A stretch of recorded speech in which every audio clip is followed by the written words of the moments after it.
Hey guys, Strong Style Studios here back again. We got Alex. Noah. Justin, they call me the Orange Dream. I guess that's my nickname now. That's your, we're gonna get you a T-shirt. Yeah. Okay, we're here with our long-awaited ROH 11th anniversary review. Me and Noah were there live. Justin saw it on pay-per-view just recently, actually. Just today, and I gotta say, I'm sure you guys enjoyed yourselves more, but I still enjoyed it quite a bit watching it. I will go on record and say that was probably the best live show I've been to in my wrestling fan career. Mm-hmm. I'd have to say it's within the top 2 or 3. Definitely one of the most, just surprisingly how, some of the results, I think. Yeah, it was very shocking, and the card, the pace of the card just flew. Yeah, absolutely. This was one of the easiest shows to sit through. Every match was entertaining and good. Mm-hmm. All right, well, let's first talk about Justin. Obviously, was not there, unfortunately, and but me and Noah traveled out to Chicago. Went to the city of Chicago to get some pizza. Downtown. Yeah. By the way, Chicago, wonderful city, but fuck you for the toll bridges and for the fucking parking. That sucks dick. That was pretty expensive. Yeah. I must say though, I mean, I have no problem with toll roads, but those toll roads look like shit. Yeah, it's like where's the money going? I had a big ass pothole on the way there. Mm-hmm. But yeah, so we had a great time. We got there, we're freezing our asses off outside. So thank God they opened the doors on time. We did stop and get some pizza at Giordano's. Yes, Man. If you're ever in Chicago, get that pizza, man. Definitely. That stuff will fill you up fast, man. Worth it. Worth the money. Yeah, that was the most. I was more jealous of when you sent me the picture of the pizza. I was like, "Damn, dude!" Yes, it was very. Yes, it looks It was tasty. clutch. I'm going to put a picture of the pizza online just so everyone knows what we're talking about. No, it looks. It's I would awesome try that next pizza. time. So let's actually start with the show. We got there. None of us did any autographs because we didn't want to pay, and we were already broke from paying for toll bridges and parking. Yeah, $22 parking for. Damn. Yeah. Fuck that shit. Yeah. Anyway, so we didn't get to have any interviews. We actually got to meet a fan of ours. Jose, was it Jose? Jose, yeah. I can't remember. Yeah, Jose, a guy I know on Twitter. He actually came up to us and introduced herself. So it was nice to. I think we met him for the Synergy show. Yeah, we met him for the Chicago show. But I didn't recognize him, so it was kind of cool seeing him again. And actually, what's funny is I just popped in the Chicago Chikara show from last year, and he's sitting front row. So yeah, right across from us, right? No, not that show. The Synergy. Not Synergy. After that, Unity. The most recent Chicago show. Oh, wait, the Chikara one. Yes. Oh, okay. Piece of the Action? No, it was the Zelda the Great. Yeah. Zelda the Great, yeah. Okay, let's get to the finally get Back show. on track here. We had first match was a pre-show match. We had a Grizzly Redwood taking on some jobber. It was fun. Grizzly's always entertaining. Yeah, that was a lot of fun. Yeah. I think the crowd was just happy to see Grizzly. Yeah, there was one guy with a giant beard and he had a shirt. It was a shirt said just something. I can't remember what it said now. It was something. It had something to do with beard, and Grizzly Redwood really pointed it out or whatever. And that was a lot of fun. Yeah, it was just fun. Grizzly's always entertaining. Grizzly's great for pre-shows. But let's actually start with the first match on the card, which was the 6-man Mayhem match. ACH, Tadarius Thomas, QT Marshall, Silas Young, Adam Page, and Mike Sydal. Oh, good. You got all of them Yeah, easily there. Yeah, right, yeah. Way to break my concentration there for a second. This match live was a spectacle. I mean, this match was crazy. I think everyone's just going to be talking about basically the dives to the outside. Mike Sydal hitting a shooting star press. I don't remember who hit it next. I think maybe Tadarius Thomas hit a dive to the outside. Who was it that Adam Page did a shooting star? Yeah. It was Adam Page. Okay, I thought it was Mike Sydal. Okay. No, Mike Sydal did a moonsault to the outside. Mm-hmm. And then Tadarius Thomas does one of the craziest Shelton Benjamin-esque, Money in the Bank-esque spots to the outside. He jumped on the top rope, springboard, flipped into the outside. The crowd popped huge. I think you're talking about ACH, aren't you? Yeah, that's what I said. I said ACH.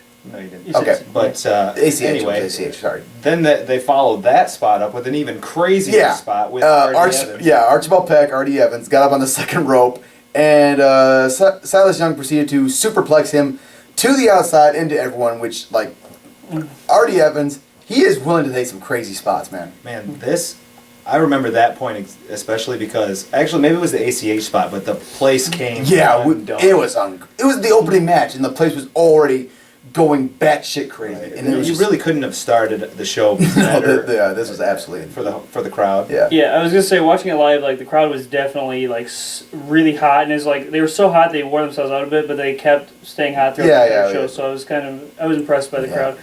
I guess since I actually watched the show, I can give my ratings. Yeah, go give your rating. I watched it, I'd give it like 3, but like it's really entertaining, like perfect for an opener of this type. Just because the show was so full that you can't overdo like the opener on this type show because there's so much on it, and it was just really fun. Just blew by. The only problem is you got like 6 guys, and it's like not everyone can do a whole lot. I think everyone got their spots in. Everyone got their shit in, yeah. And I think if it was any longer, it would have started exposing some of these guys as being young or green, not as good. But everybody looked good. Yeah, I mean nobody had a problem in this match. No, even QT Marshall was decent, Yeah. Yeah, he, fine. ACH I think really stole the show. Like, this cemented him as like he's gonna be a guy that's gonna be big in ROH. ACH because the crowd was going nuts for him. ACH to me is gonna be the next big high flyer. He's gonna be the next standout high flyer really on the independent scene. Yeah, and I'm glad ROH got him because they haven't really had one of those standout high flyers in a while. No, and Dragon Gate's got like an influx of them basically. Everyone, yeah. So ROH diversifying their talent's definitely a good thing. And, definitely. And I must expanding their roster as well. I was a little surprised when ACH came out, just how over he already was. It didn't. He hasn't been in ROH that long. Yeah, but like a lot of guys from Chicago, it's like he does a lot of local indie shows in Chicago, so a lot of people there probably knew him. But yeah, live reaction, just very very fun match, just really great way to start the show. Yeah, the series of dives definitely was the highlight, and it felt very old school ROH. Definitely old school ROH. Yeah, so a lot of their old openers were just like that, and I like that, just opening, hot opener, getting the crowd into. Those are great. This whole show felt like an old school ROH show in a lot of ways, and that's one of the things I like. Okay, next match we had S.C.U.M, Jimmy Jacobs and Steve Carino taking on the team of CNC, Caprice, Coleman, and Cedric Alexander. This was just your basic tag match. I thought it was pretty good. I think Caprice, Coleman, and Cedric Alexander are really impressing with how much they're improving in the ring. I think they're definitely going to be a team that breaks out pretty big in ROH, maybe even this year. But I was very impressed with them in this match. I thought they held themselves very well. Again, this match didn't go very long. It didn't overstay its welcome. There's one spot that I thought they kind of goofed, where it was they're going for the double team power driver, and it just looked like they miscommunicated or something. I don't know. It just looked weird live. It looked alright to me. It looked brutal. The finish looked brutal. No. It was when they went for it before with right. Yeah. But he had like a chain or something, didn't he? No. The spot before that, where he went for it, and I think it was Alexander got his leg up and low blow Jimmy Jacobs or something like that. Yeah, it was his foot. Yeah, it was right in front of the refs. So I was like, what the hell? He hit him in the balls with his foot. Yeah, I was just kind of that's because Jimmy jumped off the rope. Yeah, I know what happened, but I'm just it's not what? illegal. Oh, okay. That was because he did it to himself, kind of. Okay. But overall, I thought that was a very solid match. A lot of times, the second match, especially after a hot opener like that, it can really bring the crowd right back down and quiet them down. But the crowd stayed hot throughout. We all seem to enjoy that match. I actually thought it was, for a second match, it's I don't think these guys are necessarily ideal opponents in terms of their chemistry, but they worked well together in this match, and it was another fast-paced match, and I think that worked to the match's benefit. That it was short, and they pretty much didn't stall or anything. They just Alexander and Coleman are really impressing me with their athleticism. Yeah, they're improving, and I hope that they try to feature them more, and I think they will. But, they have a match in one of the North Carolina shows or South Carolina shows. They have a match with the Wolves, so that should be good for them. Yes. Yeah. But yeah, very good fun match. But the finish was sick. That was really really brutal. Yeah, and my rating would be 2 3/4, not as good as the opener, and not just solid. You know, Okay. it would be like a good TV match. Yeah, I agree. Next up, we had the no disqualification match between Charlie Haas and B.J. Whitmer. This was just a brutal match. This is about the best match you're going to see out of Charlie Haas. Yeah, definitely. It played to his strength. Yeah, it definitely did. But I think that a lot of his matches is just him dominating. And yeah, he did dominate BJ a lot, but man, BJ is one of those guys that he can just fight back, and the crowd was really behind BJ. It was a lot of fun. There were some crazy spots in this. The belly to belly to the outside through the table, that was sick. Yeah. That was really brutal. Also, I gotta say, my favorite part of the match though was the beginning of the match where BJ comes out, like hits him with the beer, and Charlie Foss lands on his ass from slipping on the beer. Yeah. That was right in front of us. That was on camera, but it was. Yes, it was. It was. Oh, I laughed. on camera. That was great. I thought that was kind of cool though. Like that was funny, but right before that, it's like Haas is just waiting outside to answer BJ. BJ just doesn't give a fuck. He's coming. I was like, I don't care if you're gonna answer. It was very nice. It really sold the idea that these two guys just like they hate each other. Well, what I liked about this match is Haas actually looked like he cared, and maybe it's because BJ is gonna make. BJ will make you work. But they did build to this match well, and you got a real sense these guys hate each other. It was just brutal, start to finish. I actually thought this was the best, definitely the best singles match. Well, probably the best match I've seen out of Haas in like, who knows, like a year. Probably since they won the belt. Kings left. Yeah, exactly. There you go. That's a long time. That's a real long time. But this was one of BJ's better matches in a long time as well. Yeah. So yeah. But the finish, I must say, I really didn't like it. Mm-hmm. I didn't understand why almost Haas loved it. kicked out. Like the exploder was like sweet, and then like he kicks out, and that kind of killed it. Yeah, and then he hits him with knees, and like he was missing. He was whiffing a few of those. Yeah. Also, I gotta say right now, like a brutal spot for us live was when he has the ladder on him. He's wailing on with that chair. That was just sick to watch. Yeah, it was relentless. Yeah, oh my god, that was scary. Great match though. I mean, really, really. Oh, and also them doing the spot from Final Battle, like where he belly to bells him off the table. Or off the top through the table. That's always going to be scary. That was great though. That was a really nice way of playing up the past feud. So I like that a lot. Yeah, it was less brutal, but it was nice that they included it. Yeah, exactly. Tell the story more. I'd give this. I don't know. This is kind of hard to rate because I actually really enjoyed this match. Like I'd say, like my enjoyment was like 3.5. Like the finish was a little weak, so maybe it's like 3.25 range. But so I guess I'll go 3.25. But this was a really enjoyable match. About as good as I could have hoped for out of this match. Very fun match. Next up, we had the Dream Tag Team match between Forever Hooligans, Rocky Romero, and Alex Kozlov taking on the American Wolves, Dave Richards and Eddie Edwards. What did you think of this match, Noah? I really enjoyed it. I thought it was a lot of fun. Mm-hmm. I don't know if it was like a dream tag team match. I don't think it will go down as like a classic by any means, but a great match, fast pace, got non-stop pace. A lot of action in. Mm-hmm. I mean, as far as the Forever Hooligans go, those guys are great. I love them. This match was just as good, if not better, than what they've been doing over in Japan. I agree. I'd say it's about on par. Just about the same. Mm-hmm. So, I mean, I couldn't have expected anything more than that. Mm-hmm. One thing I will say right now, though, that I thought was funny was like when he was doing the Russian dance kicks. Me and Noah were the ones that like popped big, like yes, he's doing it, and, like. No one in the crowd really cared. It's like we were the only ones that really loved that spot, apparently. But you could also tell that the ROH crowd really wasn't that familiar with these. No, guys. but they did get a nice welcome back chant after the match, which I and a please come back. Yeah, hopefully they do. Or no, there's please come back. Yeah, I'm sorry, but I think this match was good. I definitely think they were holding back because like obviously they didn't want to. They still had like a lot of matches to go. They didn't want to blow the crowd out and wear them out too much. So I think they were holding back. Rematch down the line would be great. Seeing the Forever Hooligans back again would be great. But definitely a great match. Just tag team wrestling at its finest, I thought. Like just wasn't an amazing must-see match, but just really solid match, and that's what you want from a match on an undercard. Yeah, I mean, I'd say like I don't think I probably enjoyed this watching it. It was probably better live, and just because it was really exciting and nonstop, but like I just didn't think it didn't really. It was just kind of like we expected, an exhibition of these guys' talents, and it was just kind of them doing. There wasn't any like complete holy shit spots. It was just like it was just like a cool move after another, and there wasn't like a lot of great storytelling. Just an exhibition of these guys' abilities, and I enjoyed it. I'd give it like 3.5. So like, it was good. Definitely good. The finish was really great though. I like the finish a lot, even though they kind of botched it a little bit. Like, but it looked brutal. Yeah. And we had intermission. Nothing really took place during intermission. Well, I did get to meet a fan of ROH that's been a fan for a long time. I don't know if you guys have ever heard of him, but Greg H. He's an older guy. Yes. And he's front row in almost all the New York shows. Mm-hmm. Great guy, real nice guy. He was there with a group of his buddies, which is usually how they do it.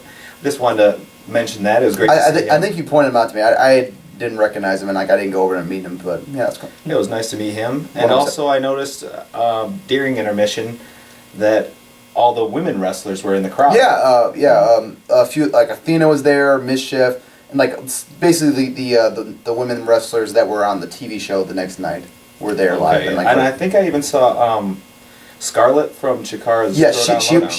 She was wrestling the next night too. Oh, okay. She was looking gorgeous as always. Yes, she is. And Veda Scott also. Yes, Veda Scott. Beautiful women. Yeah, she was there. Got to throw that in. Yeah. Okay, so we came back from intermission with the 2 out of 3 falls match between Michael Elgin and Roderick Strong. This match, I think, delivered. I think this is a lot like the the American Wolves Forever Hooligan match, where like they were definitely holding back. I think just to say not to to wear out the crowd too much, because it was better than their Final Battle show, but I still think these guys can do better. Honestly, I was a little disappointed. To be honest, okay. I didn't think it was as good as their Final Battle match. Really? Yeah. Oh. Or maybe just on par, but like, because the 2 out of 3 falls stipulation for me, they didn't utilize it a whole lot. Yeah. As much as they could have. It just felt like a regular kind of match, and the other thing is, it was more obvious just to be able to watch it on tape that it was a little sloppy. Like they botched at least 4 or 5 like big moves that they were trying to go for. I don't recognize them. Yeah, nothing like too terrible, but it kind of take away from it. Like I thought it was a good match, but again, like I didn't think either of these guys were on their complete A game. I'd like to see more from them and then to try. Yeah. I think when Elgin eventually wins the belt, we'll see probably like a blow-away, amazing match between the two of them, which hopefully happens. I didn't like them kind of. Maybe it's just me, but I didn't like them coming back from intermission with this match. Yeah, it felt weird, but like I understand like they want to make the title matches seem more important, which I'm fine with. But definitely this should not have been brought back from intermission. Like I maybe would have done Taven and Cole, and they wouldn't have stacked like all the title matches together. But okay. Also, one thing I want to point out, like, what do you guys think of them doing the first fall so quickly? I like the idea. I didn't think it came off as well as it could have. For me personally, I think it would have been better if Roddy got the finish first, because like it would just he's the heel, and like it would have been more of Elgin fighting the odds, and I don't know, just for me, but I think it's just what to expect from ROH now. Is like you're not going to get these hour-long 2 out of 3 falls match. You're going to get a pretty quick fall, then a good second fall, and then a really good third fall. Yeah, I was going to say the third fall was definitely and they kind of saved up for the third, and then I thought it was interesting that Elgin won with a submission too. Yeah, it was kind of quick. Yeah, but I'd give it. Like what do you guys say about this, Dylan? I thought that this was a good match. I enjoyed it live. Yeah, I think I enjoyed it almost as much as you did, probably. Yeah. But again, like you guys have been saying, that it felt like it was definitely missing something. This was, I don't know. It's like these guys' matches. Every time they're billed as feud enders, but they do not feel like feud enders. You know? No, it didn't feel like there was. It just felt like they were going out and having a good match, and it wasn't really. There was not a whole lot of story involvement. This did kind of feel like a house show match almost. But it was definitely good. But yes, definitely. I think we just expect more out of these guys. Yeah, I mean, I go like 3.5 again. Like, I actually probably enjoyed the Hooligans and Wolves a little more, even if I give them the same rating. But still good, and I think not having Martini out there actually kind of hurt the match. Well, the whole thing was like he was banned from ringside. Well, I know he was banned from ringside, but I mean like having him. I think that would have helped. Yeah, maybe because it would have tied in the whole story, and like him still trying to get the guys to join the House of Truth. Yeah. Right, exactly. I don't know. Okay, then we had one of the 3 main events, which was Adam Cole facing the winner of the Top Prospect Tournament, Matt Taven, who was officially joined the House of Truth, I guess. And let me start right now. When Truth Martini came out in his outfit, oh my god, I was dying of laughter. I could not look at him without laughing. Me and you, he looked right at us as he came out, and me and him burst up laughing instantly, and you could see him just. That's exactly the reaction he wanted, you know. Right. Also, because he was thinking the same. Matt Taven's music is hilarious. I don't remember. Like it's like the hoopla music or something. It's like a dance club beat or something. It was great. Martini's been bringing it really strong. Oh man, he's more like he's been on top of his game lately. Man. He's one of the best managers out there. Dude, man, I think right now, like already, I'd say he's probably up there for like my best manager of this year. Like he's been on his A game this year. Hilarious. We forgot that Matt Hardy came out and cut a little promo, which you could not hear live. We were booing the shit out of him. That was the best too, because before he started, we started chanting. Oh no! Shut the fuck up! Yeah, then we started chanting. Then he starts talking, and then, it was echoing. Like, just everyone. that pitch of, oh, like that's all you could hear. Yeah. Boring. It was great. Oh, I was man, laughing so hard at that. Yeah, he got shit. How did that come across on DVD or on? To be honest, I kind of skipped through this part because I don't blame you. I was pressed for time. Yeah, we were And rushing through I it. don't really You want probably to couldn't hear hear him. One thing I want to say is like a couple of fans were throwing up bottles at Matt Hardy. It was on commentary, which we don't like that. Don't No. throw bottles. That's stupid. That's really stupid. Right.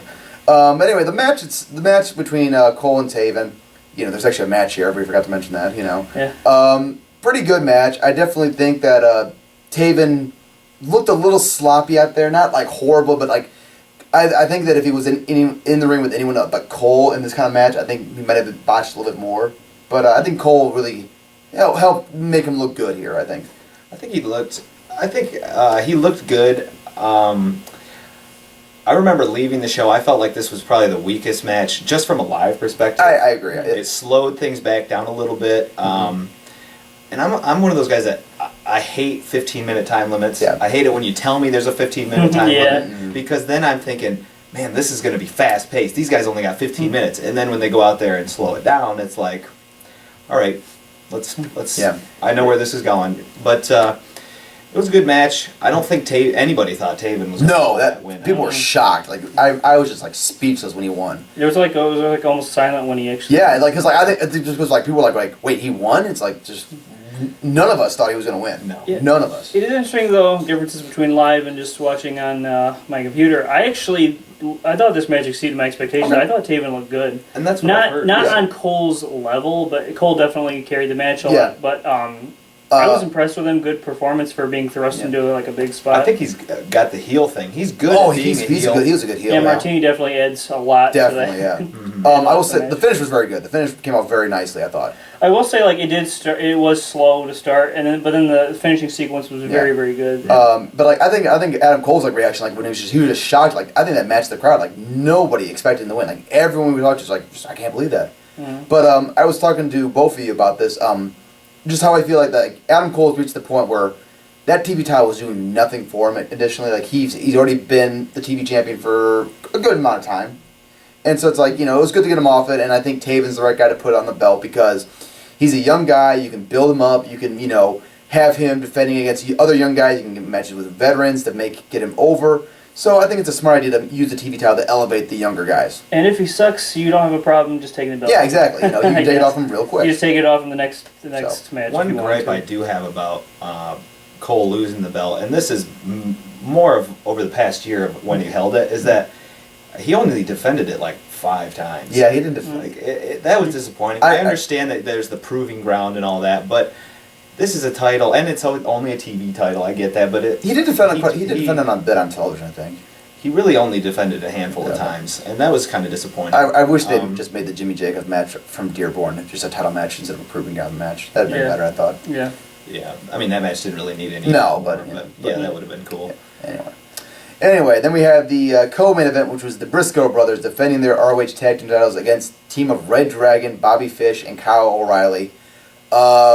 Well, let's get your thoughts live from this. Well, first I didn't rate the. Did I rate the Roddy? I don't think you. No, you didn't. That was like 3.5 for me. I think I said that, but Taven and Cole I actually thought was like 3.25. Like I thought it was good. Okay. And well, I was gonna say I really enjoyed reDRagon versus the Briscoes. I thought this was probably reDRagon's best performance to date. Definitely. Personally, the Briscoes are just always dependable. They seem to never have a bad bad match. But, well, unless they're with the world's greatest tag team. Yeah, but still. those are still good matches. I know. I'm just Yeah, but I was gonna say again another surprise. Yeah, shocking again. But they definitely held their own, and this match had a really nice build to it. I thought it was a consistent pace, and then it seemed to pick up at the right time, and then had a couple of holy shit spots just to top it off. It was Doomsday device to the outside, which. Oh my god. Go ahead. Since you mentioned that, I did want to say that spot was probably in the top 3 loudest I've ever heard any live event. I was gonna say it was almost even just watching my computer. I almost turned the volume down a little bit. My ears were ringing. I mean, the only time I can remember anything being on that level was Aries versus Richards. Didn't come across on DVD. Right. No. And Michigan State versus Wisconsin. The Hail Mary. Yeah. No, the goal line stand. We're not talking about football on this show. We just did. Well, we're not doing it again. Don't get used to it. Okay, fine. That was totally on par. Yeah. Okay. Anyway, yeah, I thought this match was great. I liked the story. I liked that Fish and O'Reilly like working over the body parts of Briscoe's like not Briscoe's trying to brawl. reDRagon trying to just work the submissions and weaken them. Yeah, the home stretches, man. Like I think last 7 minutes was great. You mentioned the Doomsday analysis. I want to talk about the Kyle O'Reilly going for the corner drop kick to the outside and Jay Briscoe just coming in and clobbering with that clothesline. That was great. I thought the Briscoes looked like the Briscoes are amazing. Yeah. For some reason, I thought they looked more not technically sound, but they just looked like they have a kind of an ugly style. I thought their style was cleaner in this match. Yeah, just a little observation I made. Also, I gotta say right now, Briscoes, they are over as hell in ROH, man. It's crazy how big the crowd pops from when they come out, man. How can you not like the Briscoes? I know, but it's just something to point out. They're one of the most over guys in ROH. Yeah, finish was very nice. I like that they used the Doomsday device because I thought oh man, that was a cool finish. Yeah. And then kicks out and then he hits the brainbuster super kick or whatever. Yeah. And yeah, again we were shocked because we thought for sure that reDRagon was going to win this. Especially after the previous show. Yeah, exactly. It's okay, we got one title change. Maybe the ROH title, but then it's when they won, it's oh my god, it was crazy and well deserved win though. We were talking about in the previous video, maybe they would take champs at the end of the year, and then if you would have told me they would have won before the show, I would have been well, that seems too soon. But they acquitted themselves well. I think so. Yeah. The Briscoes. I remember when they won the belts. A lot of people were saying that it was kind of unnecessary. So I had no problem with them getting the there's belts. a lot of fresh matchups you can have with reDRagon. Yeah, exactly. And both guys are ready. Yeah, Kyle O'Reilly and Bobby Fish both deserve this. And we told them that when they were leaving, you guys deserve it. And they do, because two guys that have worked very hard, especially Kyle this past year. I'd say Kyle has improved quite a bit recently. Yeah. Near the end of the year, he definitely worked his ass off to improve himself. And he deserves that moment. And very nice win, though, for both of them. Yeah, I don't know. Rating this match was kind of hard. I thought it was near 4-star level. Very close. Wow. 3 3/4. Okay. Well, you didn't think it was that? Well, no, we were there live. It's hard to judge a match live, but that's... I would definitely... I can see that. I thought it was awesome all the way through. Okay. Yeah. I mean, it was very, very, very close to being 4 stars. It was a very good match. Okay, and then we have the main event, which was Kevin Steen defending his ROH World title against Jay Lethal.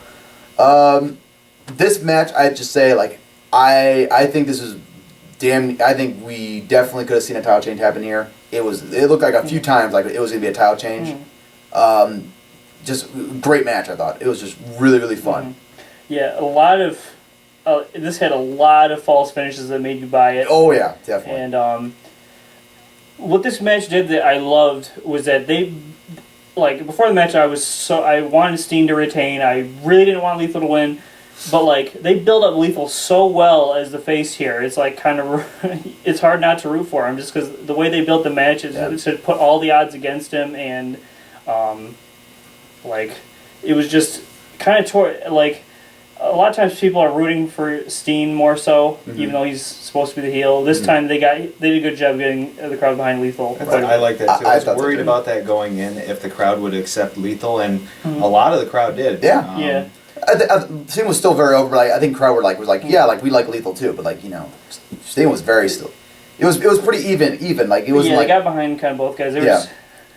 I will say right now, didn't really like the scum interference. I thought that was just just kind of felt random and it was too early, especially since exactly. They could have just done it all at the end and just did it.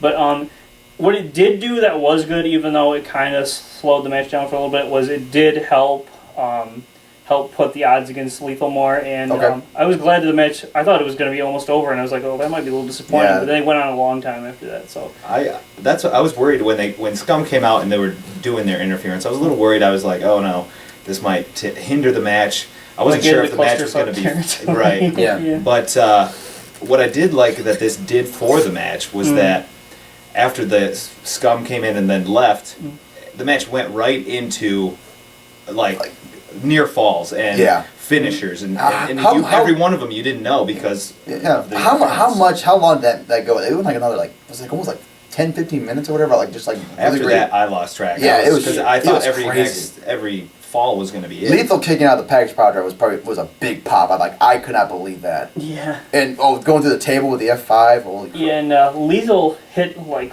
maybe his best elbow he's ever hit. Yeah, in that match. It was great, and like I thought it might have been it after that. Just I thought so too. We got to talk about the finish. Kevin Steen breaking up the brain buster. Yeah. Oh my god! Near death experience for Jay Lee. I think Jay Lethal probably told Kevin Steen backstage, "Don't ever fucking do that to me again." Well, he was probably like, "It's cool," but his head's like, "Oh my god, I almost died." Yeah, I liked it a lot because what we were talking about with the CM Punk John Cena match, like breaking out a move that's beaten him in the past to help win the match. That was it's like, and Steen. Obviously, very, very famous feud with Generico, so it only makes sense for him to try to break out the brainbuster and use it. And another spot that I thought was cool was when Lethal finally brought back the Dragon Suplex. Yes! And Oh my god! The first one he hit, I thought he killed Steen. Oh my god! Steve bounced up with the fighting Then he hit him spirit. with another nasty one right after. Yeah, man. And then there's an F5 through the table, which was quite a nice. He landed a little awkwardly there too. Yeah, that's what I heard. But, quick question. What was Steen yelling that made the crowd go, oh, or whatever? Like, Did you hear it? I didn't know. I didn't hear it. Oh, man. Like, okay. If anyone knows what he was yelling at the crowd or whatever, let us know. Because we could not hear because the fucking people behind us would not shut the fuck up. You gotta be Silas. Yeah, We're watching wrestling. No. It's just like they were just yelling stupid shit. So. Yeah. But I thought this was one of the best ROH matches. This might be the I really like Davey and Kyle from Defy or Deny. I just watched that match because somebody posted it online. But haven't seen the whole show yet. But that match was great. But this match I thought was right up there. Like I give it like 4 1/4. Like this was a great match. Lots of drama. It had, like we're saying, the feel of the classic ROH shows. This had a lot of the near falls that like made ROH so great. Right. Yeah. Just a lot of people are like almost excessive near falls, but it's like you don't see that as much anymore. So it's like all these near falls. I was just buying pretty much every one of them. So. Great match live, yeah. Probably the ROH match of the year so far, I'd say. Yeah, if it's not, it's definitely contender. Yeah. Okay, and so now we're talking about the matches. Let's talk about the crazy aftermatch. Let's talk about it live first, I guess. So I think it was like aftermatch. S.C.U.M came out, started beating up everyone. I think it was the Briscoes came out next, and then all of a sudden you see some guy in the ring. Oh no, Rhino came out next. And then who came out after that? It was I think Jimmy Rave was next. Jimmy Rave. Yeah, Jimmy Rave making his ROH return, which like we're like, oh, that's awesome, and like we thought like that would be enough. No, more guys came out, right? And then who makes his debut? Cliff Compton. Deuce. No, Domino. He's Domino. No, that's Jimmy Snuka's son. No, it was one of those two. Yeah, Cliff Compton making his debut, which a lot of people were pretty crazy about. Like I was like, wow, that's crazy. More guys coming out. BJ Whitmer and Red Titus. Red Titus turns heel on BJ Whitmer. And then Adam Cole comes out, and who comes out? Matt Hardy getting the biggest boo of the night, and he reveals that he's part of S.C.U.M, and like everyone just shat all over him. Oh man. I loved Steve Carino in the segment. He did the mic work. He got a very good promo after. And like he was like when he was talking about Matt Hardy, he's like the icon, the wrestling god or whatever. And they were just booing him. Yeah, everyone else we were happy to see Jimmy Jacob or Jimmy Rave back. Cliff Compton, that was cool seeing him. Red Titus turning heel, I'm so glad they did because I really want them to use the Kenny King leaving him part. And like I really want them to make something of that. But it was a crazy aftermatch segment, and like I was like just wow, this is great. It was bizarre watching live. It's almost hard to react to because I was like, it's almost like this is gonna be made by what happens. Where they go from here, and it's like there's a lot of possibilities. But I think we're gonna see like a very big, long lasting feud that could maybe last the whole year, maybe not that long, but it's probably gonna be reminiscent of ROH versus CCW almost, where like it's just gonna be chaos. Yeah. And I'm looking forward to it. And another thing that I do like, a lot of people kind of got down on the fact that a lot of these guys none of them are really standout wrestlers, especially in the ROH sense. But the thing that I really liked about this was that everybody in that group is so easy to hate. Exactly. Matt Hardy, Jimmy Rave. He is probably the most hated guy in ROH history. Like when they try to bring him back in his final battle as a face, it's like I can't cheer for this. His face just makes me want to. You can't like Jimmy. I'm sorry. No, but at first I didn't recognize him. Like who said? I was like, oh my god, it's Jimmy Rave. Like I was excited and pissed at the same time because that's just the reaction. Like I thought Jimmy Rave coming back would have been enough for me, but then like the whole like it's an NWO type thing, but like it worked so well. Yeah, and I mean Cliff Compton. Some people are like, "Oh, this guy's not like really a huge star. He's like kind of a WWE reject." I don't really see it that way. And I've heard like a lot of people online love Cliff Compton. So I've heard good things about him, and this is a good place for people to excel in the group setting. So if he does good, if he does good, But I'm glad to see Titus finally getting something to do. He needed to do something different, and it made sense. It made sense, and it was still a surprise, and it made sense. Yes, so that's always good because that rarely happens. We also really enjoyed Steen. Like I love Steen's whole thing, and like I told Noah here, very reminiscent of I think when Steen finally does break away from Scum, because it's gonna happen, Yeah. I think it might be very reminiscent of Alex Shelley after he left Generation Next, where he is gonna be banned from the locker room. He's gonna be out of Scum. He's gonna be basically a man without a country. Yeah. And so it'll be very interesting to see what they do with Steen after this. Yeah.